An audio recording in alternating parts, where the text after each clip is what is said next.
에베소서는 지금 모든 성경의 총 주제를 다루고 있는 거예요. 지금 에베소 제일 중요한 게 10절, 9절, 10절, 11절이에요. 하나님의 경륜이 뭐예요? 통일된 하나님 나라예요. 그런데 죄로 인해서 분열이 됐단 말이야. 이것을 하나님의 지혜인 예수 그리스도를 통해서 하나로 통일시키는 하나님 나라를 세우는 것이에요. 이 나라를 세우기 위해서 구원하셨다는 얘기예요. 7절부터. 그래서 구원받은 우리를 11절 같이 읽겠습니다. 11절 시작.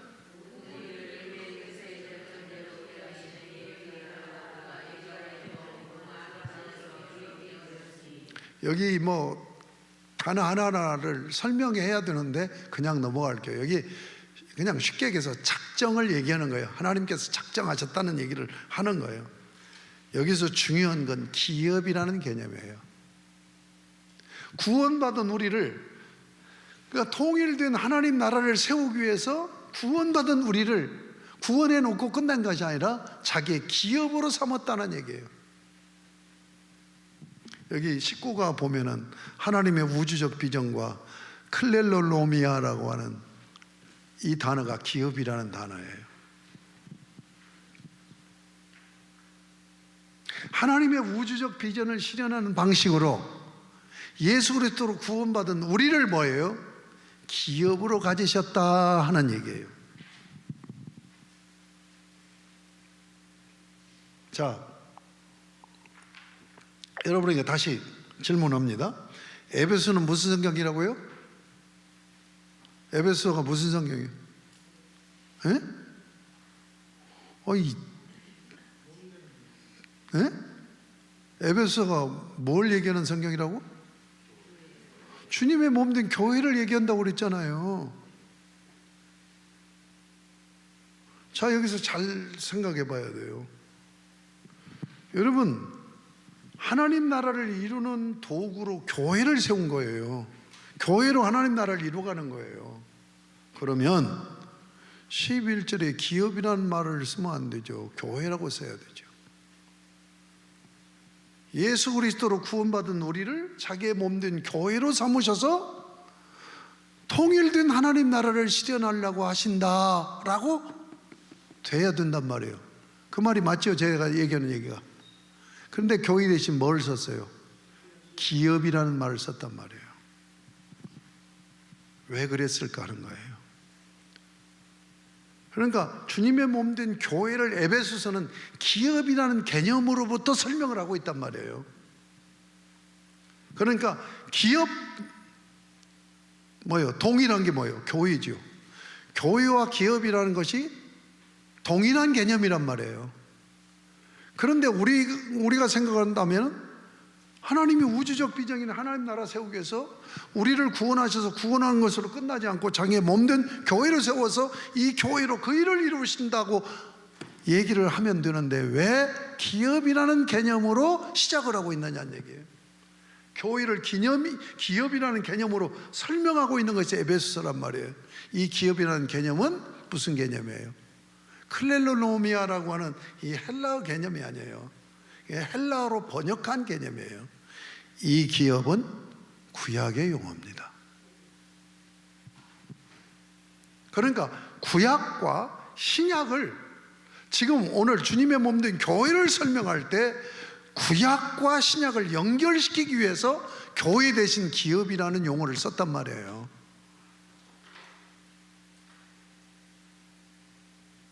이해가 되십니까? 그러면 자, 기업이 두 가지 용례로 쓰여져요. 특히 기업이라는 말이 어디에서 많이 나올까요? 구약에 신명기에 많이 나오죠.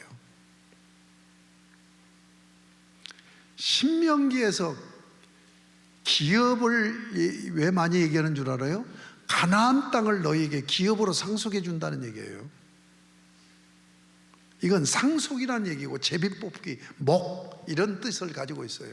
소유, 목, 상속, 제비뽑기 동일한 뜻을 가졌어요. 그러니까 하나님께서 이스라엘 백성들을 출애굽시켜서 어디로 끌고 가요? 가나안 땅으로 끌고 가서 가나안 땅을 약속해 줬잖아요. 기업으로 준다고. 그래서 신명기에서 기업이라는 말이 나와요. 너에게 땅을 상속해 준다라고 얘기할 때 많이 쓴단 말이에요. 그런데 이렇게 쓰면서 신명기에서 다르게 쓸 때가 있어요. 어떻게 쓰느냐? 너희를 내가 내 기업으로 삼겠다. 신명기에서 약속한 가나안 땅을 너에게 상속해 준다 하는 의미로 기업이라는 말을 계속 쓰다가 이스라엘 백성을 자기의 기업으로 삼겠다. 의미가 달라지지요. 그렇죠? 그런 의미예요. 그런 의미예요. 그런데 이제 히브리어에, 칠판이 없어서 제가 쓰지를 못하겠는데, 히브리어에 기업이라는 뜻을 가진 단어들이 여러 가지가 있습니다. 그 중에서 두 가지 단어만 내가 소개를 할게요. 하나는 깔이라는 단어예요. 기업이라는 말을 쓸 때 깔이라는 단어, 여러분 그 어떤 뜻을 나타낼 때 말이 다르게 이렇게 여러 가지로 쓰여지지 않아요. 깔이라는 이 기업의 의미는 어떤 때 쓰이냐? 깔이라는 말이 뭔 말일까? 기업 물음이에요. 기업 물음. 기업 물음이 뭔지 아십니까? 땅을 지금 여호수아 보면 여호수아는 전반부는 정복이고 후반부는 분배예요. 땅을 분배해 줬어요. 그러니까 지파별로. 이게 지파 내에서 이제 땅을 분배받고 살아. 그런데 망했어. 나같이 좀 이상주의자는 돈을 모으지 않고 허평대평 쓰는 그 못된 그 생활 기질이 있어요. 그래서 쓰다가 보니까 흥청망청 쓰다 보니까 망해버린 거야. 그러니까 땅을 팔아서 빚을 갚아야 돼. 빚을 안 갚으면 어떻게 되는 줄 압니까? 채권자에게 노예로 팔려갑니다. 그러니까 노예로 팔려가기 전에 자기 땅이 있으니까 팔아야 되잖아요. 땅을 내놓았어. 내놓으면 우리 집안 장씨 집안이 땅을 지금 3만 평을 가지고 있어. 그런데 저 한 씨가 저 한상대 목사 집안에서 이 땅을 살라고 그래. 그러면 이 땅이 그 집안으로 넘어가잖아요. 이것을 못 넘어가게 막는 제도가 기업 물음 제도예요. 그건 뭐냐? 우리 장씨 집안에 땅이 3만 평이 있는데 다 시조 형태로 살고 있잖아요. 근데 이만큼을 팔아먹으면 한씨 집안이 여기다 둥지를 튼단 말이에요. 그걸 막기 위해서 장씨 집안에 넉넉한 사람이 대신 사주는 거예요. 의무적으로 사줘야 돼. 이게 기업 물음이에요. 이때 깔이라는 단어를 써요. 이 깔이라는 단어가 왜 중요한 줄 압니까? 이것이 신약에 와서 대속이라는 개념으로 바뀌어요. 예수께서 대신 값을 지불해 주고 나를 사셨다는 대속의 개념으로 바뀌어지기 때문에 구약의 기업으로 표현되는 깔이라는 단어가 그렇게 중요한 거예요. 또 한 단어를 소개합니다.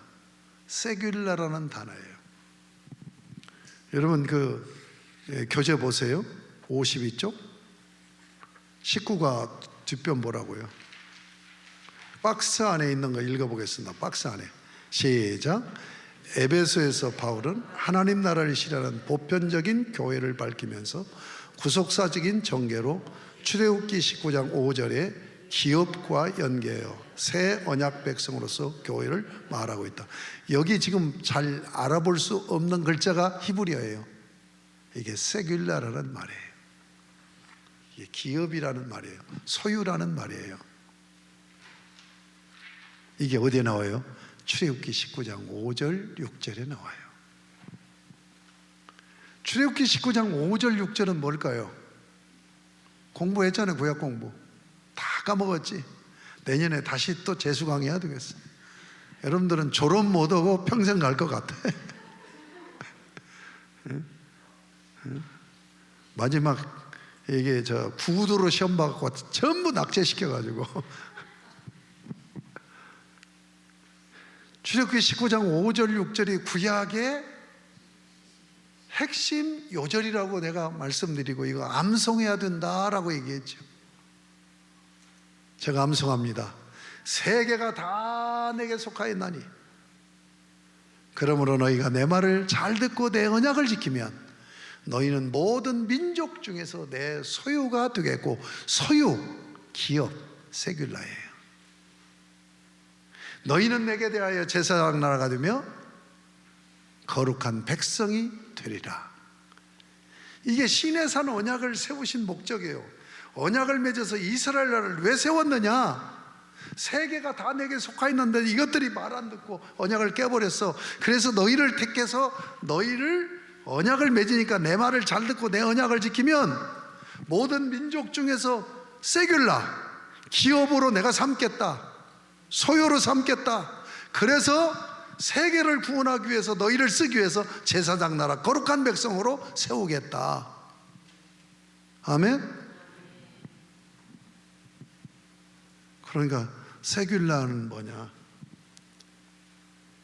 70인경, 그러니까 히브리어를 헬라어로 번역한 성경이 70인경 셉티아진트라고요. 거기에는 특이한 백성이라고 번역을 했어요. 자, 그러면 다시 얘기합니다. 세계가 다 내게 속하였다. 모든 세계가 자기 소유라는 거예요. 그런데 그 중에 이스라엘을 지금 선택해서 언약을 맺으려고 하면서 너희가 내 말을 잘 듣고 내 언약을 지키면 내 소유인 모든 민족 중에서 또 내 소유를 삼겠다. 그건 소유 중에 소유, 특별한 소유죠. 아시겠습니까? 그래서 구약 이스라엘이 세워진 거예요. 그것과 동일시하고 있는 거예요. 그러니까 다시 저에게 집중해. 지금 성경 공부를 쭉 해오면 지금 바로 알아들어요. 구약 이스라엘이 시내산 언약으로 세워졌는데 제사장 나라 거룩한 백성의 사명을 감당해요, 못해요? 못해서 버리잖아요. 이게 멸망당을 하잖아요. 그래서 새 언약은 뭐예요? 시내산 언약을 회복하는 거잖아요. 예레미야 31장 31절 33절 말씀이잖아요. 그래서 새 언약을 회복해서 세워지는 공동체가 뭐예요? 새 이스라엘이죠. 새 이스라엘. 새 이스라엘이 뭐냐 이거예요? 교회란 말이에요. 교회. 그래서 구약과 신약을, 구약 이스라엘과 신약의 교회를 동일시키기 위해서 여기 11절에 기업이라는 개념으로 교회를 설명하고 있다. 아시겠습니까? 그럼 오늘 우리 교회는 뭘 해야 돼요? 거룩한 백성, 제사장 나라 거룩한 백성의 사명을 감당하라고 다시 새 이스라엘로 세웠다 하는 얘기를 하고 있는 거예요. 자, 그 다음, 그래서 자 12절 보세요. 이는 우리가 그리스도 안에서 전부터 바라던 그의 영광의 찬송이 되게 하려 하심이라. 여기 좀 언어 표현이 좀 그렇죠. 자, 6절 끝에 보면 은혜의 영광을 찬송하게 하려는 것이라. 14절 보면 그의 영광을 찬송하게 하려 하심이라. 똑같이 되어 있는데 12절은 영광의 찬송이 되게 하려 하심이라 라고 되어 있어요. 자, 우리를 새 이스라엘로 세우신 그리스도 성자 하나님이 하나님에게 자랑입니다 라고 영광을 돌린다는 의미로 그렇게 표현하고 있는 거예요. 13절, 그 안에서 너희도 진리의 말씀 곧 너희의 구원의 복음을 듣고 그 안에서 또한 믿어 약속의 성령으로 인치심을 받았으니. 여기서 잘 봐야 되는 것은 3절부터 12절까지는 계속 반복되는 용어가 있어요. 우리. 그런데 13절에 가보면 너희가 나와요. 우리는 뭐예요? 유대인을 얘기해요. 너희는 누구를 얘기해요? 이방인을 얘기해요. 이 개념이 로마서와 에베소서 굉장히 중요하게 다뤄요.